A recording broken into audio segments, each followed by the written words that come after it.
This is a video chart presentation of Global Payout Inc. It's an OTC listed company trading our ticker GOHE. I was looking at this chart on a daily perspective, and it looked to me like it hit a bottom about 4 months ago, so I wanted to scale this out to a weekly chart. And what I found by going to a 5-year weekly was this chart has a multiple bottom pattern and has really kind of been stuck in a channel from right around 3 cents to all the way up to a dime, which was serving as a pretty healthy resistance point that it pushed through last week and is now testing the 200-day moving average. So I think it's a chart to keep an eye on going forward to see if a breakout's going to happen from this multiple bottom. Now, because we're in a weekly chart, you won't see the volatility as much in the indicators, especially because this chart's been trending sideways now for essentially 2 years. But overall, seeing a move in the MACD, trending back and holding right around zero, indicating a pretty neutral trend that looks like it's trying to go bullish. A lot of times the PPO kind of resembles the MACD, and you can see the volatility a little bit more.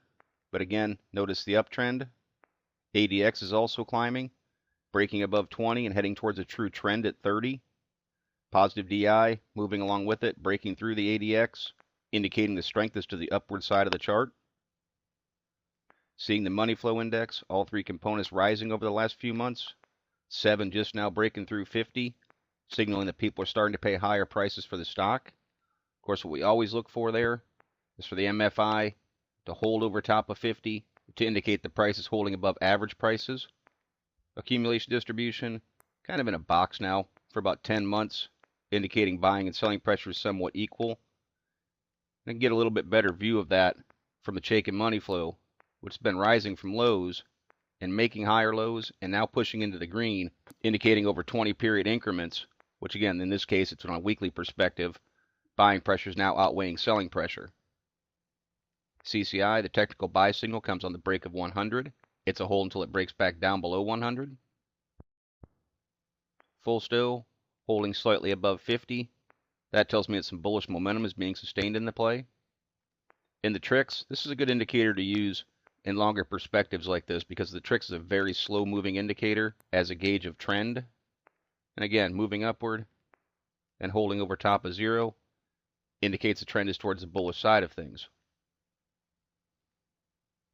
Relative strength index, all three components over top of 50.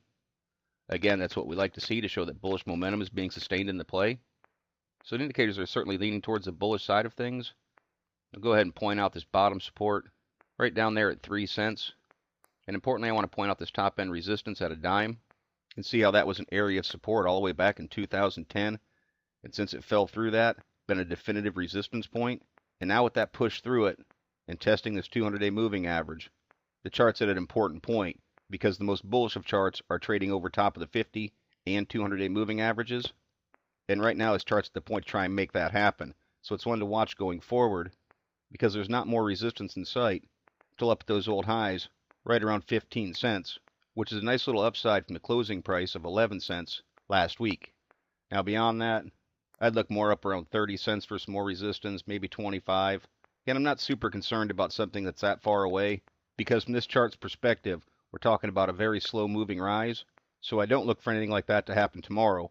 Right now I want to stay focused on the near term and to see if this chart's going to hold above the dime mark and break above the 200-day moving average to signal a stronger shift into bullishness. See, volumes actually picked up in January. Still relatively thinly traded.